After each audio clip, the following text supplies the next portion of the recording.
Learn programming in Malayalam ചാനലിൻ്റെ പുതിയൊരു വീഡിയോയിലേക്ക് എല്ലാവർക്കും സ്വാഗതം. നമ്മൾ ഇന്ന് ഈ വീഡിയോയിൽ നോക്കാൻ പോകുന്നത് C#ലെ ഡിക്ഷണറീസ് എന്ന് പറയുന്ന ഒരു ഡാറ്റ സ്ട്രക്ചറിനെ പറ്റിയിട്ടാണ്. ഇപ്പോൾ കഴിഞ്ഞ വീഡിയോയിൽ നമ്മൾ ലിസ്റ്റിനെ കുറിച്ചിട്ടാണ് പഠിച്ചത്. പൊതുവായിട്ട് കുറേ സാമ്യമുള്ളതും ഒരു കൺസെപ്റ്റൊക്കെ തന്നെയാണ് ഡിക്ഷണറീസും. ഡിക്ഷണറീസ് ഡിഫൈൻ ചെയ്യുന്നതും അല്ലെങ്കിൽ യൂസ് ചെയ്യുന്നതൊക്കെ കുറേ വ്യത്യാസങ്ങളും ഉണ്ട്.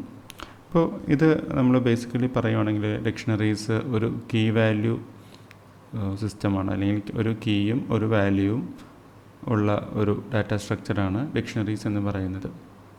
അപ്പോൾ നമ്മൾ ഒരു എക്സാമ്പിൾ പറയുവാണെങ്കിൽ നമ്മുടെ ഒരു ഫോൺ ബുക്ക്.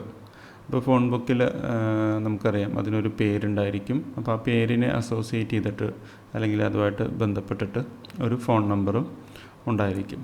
അപ്പോൾ അങ്ങനത്തെയൊക്കെ രീതിയിലുള്ള ഒരു സ്ട്രക്ചർ വരുന്നൊരു സിറ്റുവേഷനിലാണ് നമ്മൾ ഡിക്ഷണറീസ് യൂസ് ചെയ്യുന്നത്. പിന്നെ അതുകൂടാതെ ഡിക്ഷണറീസും ലിസ്റ്റ് പോലെ തന്നെ ഡൈനാമിക്കാണ്, അതായത് സൈസ് ഫിക്സ്ഡ് അല്ല. നമുക്ക് വാല്യൂസ് അഥവാ ഡാറ്റ എത്ര വേണമെങ്കിലും നമ്മുടെ ആവശ്യത്തിനനുസരിച്ച് ആഡ് ചെയ്യാനായിട്ട് സാധിക്കും. അപ്പോൾ ഡിക്ഷണറി ഡിഫൈൻ ചെയ്യുന്ന ബേസിക് സിൻടാക്സ് നമുക്കിവിടെ നോക്കാം. ആദ്യം ഡിക്ഷണറി എന്ന് പറയുന്ന കീവേഡ് കൊടുക്കുന്നു. അത് കഴിഞ്ഞ് ആംഗിൾ ബ്രാക്കറ്റിനകത്ത് നമുക്ക് രണ്ട് ഡാറ്റ ടൈപ്പ് കൊടുക്കണം. ഇവിടെ ഹോവർ ചെയ്യുന്നതിൽ നിങ്ങൾക്ക് കാണാൻ കഴിയും T key and T value എന്ന് പറയുന്നത്. അതായത് കീ എന്ന് പറയുന്നത് നമ്മുടെ കീയുടെ ഡാറ്റ ടൈപ്പാണ് ഇവിടെ കൊടുക്കേണ്ടത്. അപ്പോൾ നമ്മളിപ്പോൾ ഒരു ഫോൺ ബുക്കിൻ്റെ എക്സാമ്പിളാണ് ഒന്ന് നോക്കാൻ പോകുന്നത്. അപ്പോൾ അതിൽ കീ എന്ന് പറയുന്നത് ഒരു നെയിം വാല്യൂ ആണ്. അപ്പോൾ നെയിം നമ്മൾ സ്ട്രിങ് ആയിട്ടാണ് യൂസ് ചെയ്യുന്നത്. വാല്യൂ നമ്മൾ ഒരു ലോങ് ടൈപ്പ് അഥവാ ഒരു ഇൻറ്റീജർ ലോങ് ടൈപ്പ് വരുന്ന ഒരു നമ്പറാണ് നമ്മൾ യൂസ് ചെയ്യുന്നത്. അപ്പോൾ അത് കഴിഞ്ഞാൽ പിന്നെ നമുക്ക് ആ ഒരു വേരിയബിൾ യൂസ് ചെയ്യാവുന്നതാണ്. ഫോൺ ബുക്ക് എന്ന് പറയുന്ന വേരിയബിൾ നെയിമിലാണ് നമ്മൾ ഈ ഒരു ഡിക്ഷണറിയുടെ ഡാറ്റ സ്റ്റോർ ചെയ്യാൻ പോകുന്നത്. അപ്പോൾ അത് കഴിഞ്ഞാൽ നമ്മൾ ന്യൂ ഡിക്ഷണറി എന്ന് പറയുന്ന ഒരു കീവേഡ് കൊടുക്കുന്നു. അപ്പോൾ അവിടെയും നമ്മൾ data type string and long ഇത് രണ്ടും ഇവിടെ കൊടുക്കേണ്ടതാണ്. അപ്പോൾ ഇത്രയും കൊടുത്തു കഴിഞ്ഞാൽ ഒരു ഡിക്ഷണറി ഡാറ്റ ടൈപ്പ് അല്ലെങ്കിൽ ഡാറ്റ സ്ട്രക്ചർ ഡിഫൈൻ ആവുന്നതാണ്. അപ്പോൾ ഇനി നമുക്ക് വേണ്ടത് ഇതിലേക്ക് ഡാറ്റ ആഡ് ചെയ്യണം. നമുക്ക് ഡാറ്റ ഡിക്ഷണറിയിലേക്ക് രണ്ട് രീതിയിൽ അഥവാ രണ്ട് സിൻടാക്സിലാണ് പൊതുവെ ആഡ് ചെയ്യാൻ സാധിക്കുന്നത്. അപ്പോൾ അത് എന്താണെന്ന് നോക്കാം. ഒന്ന്, നമുക്ക് ഇൻബിൽറ്റ് ആയിട്ട് ഇവിടെ ആഡ് എന്ന് പറയുന്ന ഒരു മെത്തേഡുണ്ട്. അപ്പോൾ ആ മെത്തേഡിലേക്ക് നമ്മൾ രണ്ട് പാരാമീറ്റേഴ്സ് ആണ് പാസ് ചെയ്യുന്നത്. ഈ ഒരു എക്സാമ്പിൾ നോക്കുകയാണെങ്കിൽ നമുക്ക് ആദ്യം കൊടുക്കേണ്ടത് ഒരു കീ ആണ്. അപ്പോൾ നമ്മുടെ കീയുടെ ഡാറ്റ ടൈപ്പ് എന്ന് പറയുന്നത് സ്ട്രിങ് ആണ്. അപ്പോൾ നമ്മളിവിടെ ഒരു നെയിം സ്റ്റീവ് എന്ന് പറയുന്ന ഒരു നെയിം കൊടുക്കുന്നു. അത് കഴിഞ്ഞ് വാല്യൂ ആയിട്ട് സെക്കൻഡ് പാരാമീറ്റർ ആയിട്ടാണ് നമ്മളൊരു ഫോൺ നമ്പർ, ഒരു നമ്പർ, ഇപ്പോൾ റാൻഡം ഒരു നമ്പറാണ് കൊടുത്തിരിക്കുന്നത്. ഇതാണ് ഒരു സിൻടാക്സ്, അതായത് ഒരു ഡിക്ഷണറിയിലേക്ക് വാല്യൂ ആഡ് ചെയ്യാനുള്ള ഒരു സിൻടാക്സ്. പിന്നെ സെക്കൻഡ് വാല്യൂ നമുക്ക് മറ്റൊരു സിൻടാക്സിൽ നമുക്ക് കൊടുത്തു നോക്കാം. അപ്പോൾ ഈ ആഡ് എന്ന് പറഞ്ഞ് കൊടുക്കുന്നതിന് പകരം നമ്മളൊരു സ്ക്വയർ ബ്രാക്കറ്റ് സിൻടാക്സ് ആണ് അതിൽ യൂസ് ചെയ്യുന്നത്. അപ്പോൾ ആ ഒരു സിൻടാക്സിൽ നമുക്ക് കൊടുക്കാവുന്ന കീ ഒരു കോഡ്സിനകത്താണ് കൊടുക്കുന്നത്.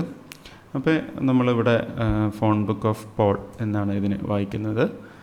അപ്പോൾ അതിൽ ഈക്വൽ ടു നമ്മളൊരു വേരിയബിളിന് വാല്യൂ കൊടുക്കുന്നതൊക്കെ പോലെ തന്നെ നമ്മളൊരു വാല്യൂ ഇവിടെ കൊടുക്കുന്നു. അപ്പോൾ ഇതാണ് ബേസിക്കലി ഒരു ഡിക്ഷണറിയിലേക്ക് വാല്യൂസ് ആഡ് ചെയ്യാനുള്ള രണ്ട് രീതി.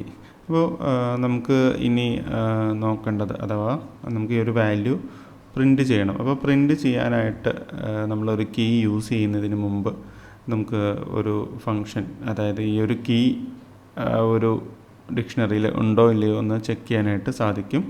അപ്പോൾ എപ്പോഴും ആ ഒരു ചെക്കിങ് കൊടുക്കുന്നതാണ് സേഫ്, അല്ലെങ്കിൽ അതൊരു കമ്പൈലേഷൻ എറർ ആവാനായിട്ട് സാധ്യതയുണ്ട്. കാരണം നമ്മൾ ഇതിലില്ലാത്ത കീ, ഫോർ എക്സാമ്പിൾ ഈ ഒരു ഫോൺ ബുക്ക് എന്ന് പറയുന്ന ഡിക്ഷണറിയിൽ സ്റ്റീവ്, ഫോൾ ഈ രണ്ട് കീസ് മാത്രമേ നമുക്ക് അവൈലബിൾ ആയിട്ടുള്ളൂ.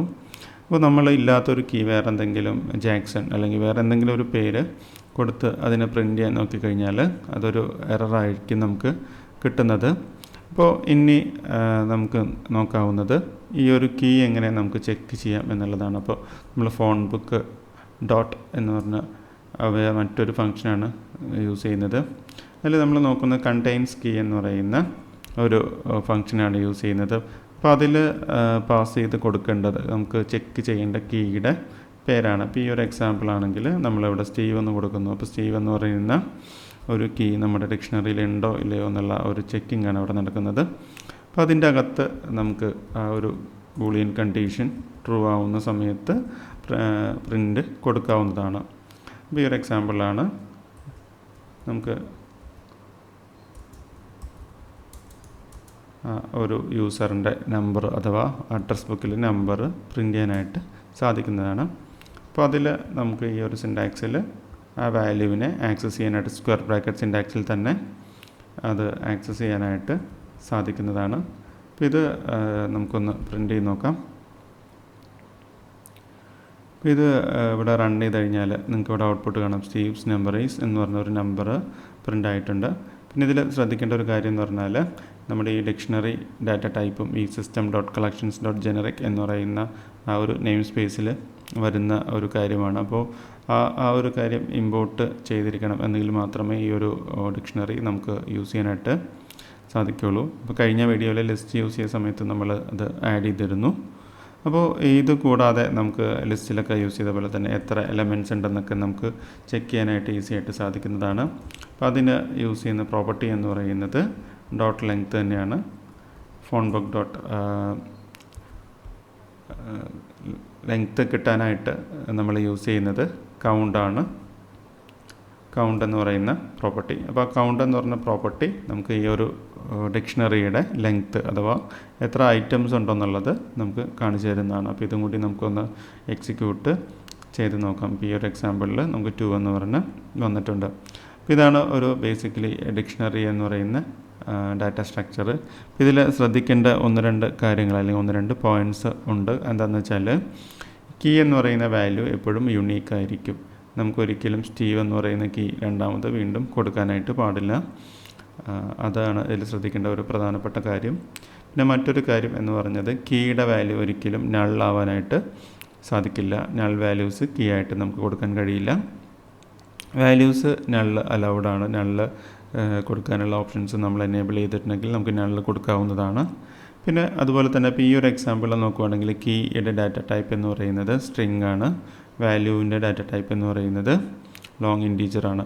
നമുക്കിത് മാത്രമല്ല സ്ട്രിങ് ഓഫ് സ്ട്രിങ് ആയിട്ട്, അതായത് കീയും വാല്യൂവും സ്ട്രിങ്സ് ആയിട്ടൊക്കെ നമുക്ക് ഡിക്ഷണറി ഏത് രീതിയിലും വേണമെങ്കിൽ കീ ഇൻറ്റീജറായിട്ടും വാല്യൂ സ്ട്രിങ് ആയിട്ടും അങ്ങനെ ഏത് രീതിയിൽ വേണമെങ്കിലും നമ്മുടെ ഡിക്ഷണറിയെ നമുക്ക് ഡിഫൈൻ ചെയ്യാനായിട്ട് സാധിക്കുന്നതാണ്. പക്ഷേ ആ ഡിഫൈൻ ചെയ്ത ഡാറ്റ ടൈപ്പ് മാത്രമേ പിന്നീട് ആ ഒരു കീയിലും വാല്യൂവിലായാലും അത് അലോ ചെയ്യുകയുള്ളൂ. അപ്പോൾ ഇത്രയും കാര്യങ്ങളാണ് ഡിക്ഷണറിയിൽ വളരെ ബേസിക്കായിട്ട് നിങ്ങൾ മനസ്സിലാക്കേണ്ടത്. അപ്പോൾ ഇതിൻ്റെ ഓരോ നമ്മളിപ്പോൾ പഠിച്ച ഓരോ അറേസും ലിസ്റ്റും ഡിക്ഷണറി അങ്ങനെ ഓരോ ഡാറ്റ ടൈപ്പിൻ്റെയും ലൂപ്പിംഗ്, അതായത് ഓരോ എലമെൻറ്റ്സ് ഒക്കെ ആയിട്ട് പ്രിൻറ്റ് ചെയ്യുന്ന കാര്യങ്ങൾ നമ്മൾ നെക്സ്റ്റ് ഇനി ലൂപ്സാണ് പഠിക്കാൻ പോകുന്നത്. അപ്പോൾ അത് അങ്ങനത്തെ കാര്യങ്ങളിൽ ഡീറ്റെയിൽ ആയിട്ട് ഡാറ്റ പ്രിൻറ്റ് ചെയ്യുന്ന കാര്യങ്ങളും മറ്റും നമ്മൾ പഠിക്കുന്നതാണ്. അപ്പോൾ എല്ലാവരും ഈ ഒരു കാര്യം ചെയ്ത് തന്നെ നോക്കുക. അപ്പോൾ നമ്മൾ പുതിയതായിട്ട് ഈ ഒരു ഓൺലൈൻ ട്രെയിനിങ് ഈ ഒരു പ്ലാറ്റ്ഫോമിൽ തുടങ്ങിയിട്ടുണ്ട്. അതായത് ഒരു 2 മാസം ട്രെയിനിങ് ആണ്, വെബ് ഡെവലപ്മെൻറ്റ് ട്രെയിനിങ് ആണ്. അപ്പോൾ അതിനെക്കുറിച്ച് കൂടുതൽ അറിയണം എന്നുള്ളവർ നമ്മുടെ കണ്ടൻറ് ഏരിയയിൽ, അതായത് ഈ ഒരു വീഡിയോയുടെ കണ്ടൻറ് സെക്ഷനിൽ അതിൻ്റെ ഡീറ്റെയിൽസ് ലിങ്ക് കൊടുത്തിട്ടുണ്ടാവും ഫേസ്ബുക്ക് പേജിൻ്റെ. അപ്പോൾ അത് ഫോളോ ചെയ്യുക. നിങ്ങൾക്ക് താല്പര്യമുണ്ടെങ്കിൽ നമ്മുടെ മെയിൽ ഐ ഡിയിൽ കോൺടാക്റ്റ് ചെയ്യാവുന്നതാണ്. അപ്പോൾ അടുത്ത വീഡിയോയിൽ കൂടുതൽ കാര്യങ്ങളായിട്ട് കാണാം.